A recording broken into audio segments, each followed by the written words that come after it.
जी शुक्रिया आपका, जो हमारे बीच में आज बुधन के अंदर आए।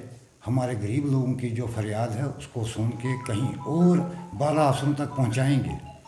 बदनसीबी ये है हमारी आवाम की कि नियाबत बुधन में है और तहसील हमारी थ्रू है, सब डिवीज़न हमारा जो है एसडीएम साहब उधर माड़ी में बैठते हैं, जो इसके कंट्रोल सारा कुछ है। लेकिन बदनसीबी ये है कि हमारी नियाबत बुधन है, नायब तहसीलदार साहब हमारे ना थोरो ना दरमाड़ी, तो कैंठी वाले को एडिशनल चार्ज है।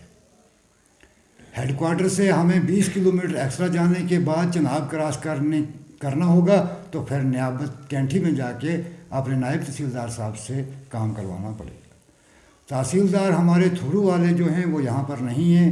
वो चार्ज जो था एडिशनल चार्ज अरनास वाले को था।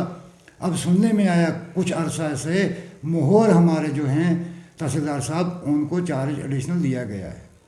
बदनसीबी ये कि ऊपर से सरमा के बर्फ़बारी का इम्कान भी है।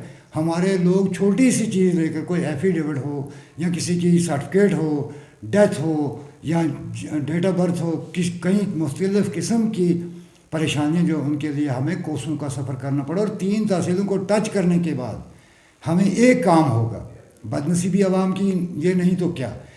मैं डिप्टी कमिश्नर रियासी से एलजी साहब तक ये अपनी आवाज़ पहुंचाना चाहता हूं मीडिया के वसालत से कि इन गरीब लोगों के ऊपर भी रहम करम किया जाए, ताकि इन लोगों को भी अपनी जगह नायब तहसीलदार साहब जो हों तो वो अपनी नियाबत में मिलें, ताकि इन लोगों को दरबदर की ठोकरें खानी ना पड़े।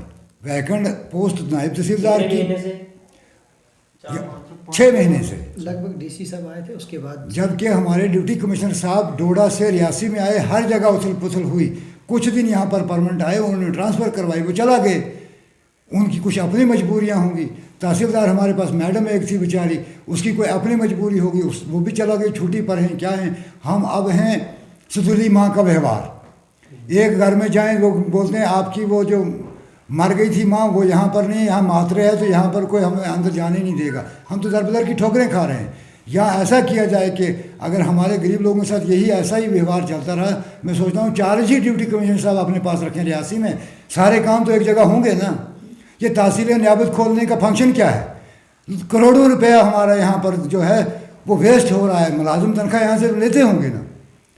सरकार बनी है, एलजी साहब को भी एहसास होना चाहिए कि मेरे दरबदर होंगे ये लोग, ये अपना उनका परिवार है डिप्टी कमिश्नर साहब का। लेकिन ये अगर खजल होता रहेगा तो कैसे इनके साथ हमदर्दी होगी? ये सरासर नाइंसाफ़ी है। मैं ये चाहूँगा कि इसके ऊपर फोकस किया जाए कि हमें नायब तहसीलदार साहब जो बुधन में हैं परमानेंट किया जाए, उनको यहाँ पर पोस्ट की पर बिठाया जाए, ताकि हमारे गरीब लोग जो हैं वो सफ़र ना करें। कागज़ों की नज़र सारा कुछ होगा, लेकिन ग्राउंड पर उधार पर बैठा है नायब तहसीलदार साहब भी किसी और बिल्डिंग में, किसी और महकमे की बिल्डिंग। कहाँ है बिल्डिंग? है ही नहीं। बैंक है तो वो भी किसी दूसरे के घर में उधार रखा है, किराए पे है। तहसीलदार साहब आएंगे तो वो भी किसी मतलब सरकारी बिल्डिंग दूसरी है अवेलेबल, उसमें बैठते हैं। किसी भी महकमे की बात ले लो, यहाँ पर बोलना क़यामत हो चुका है।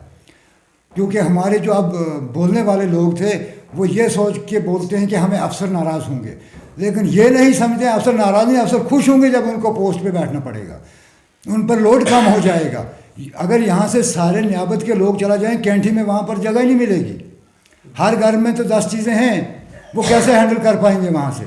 ये परेशान हाल हैं लोग। इसीलिए मैंने प्रेस कॉन्फ्रेंस देने का मेरा यही मकसद था कि हमारे अफसरों तक ये बात पहुँचे, कम से कम इन गरीब लोगों का कोई हल निकले।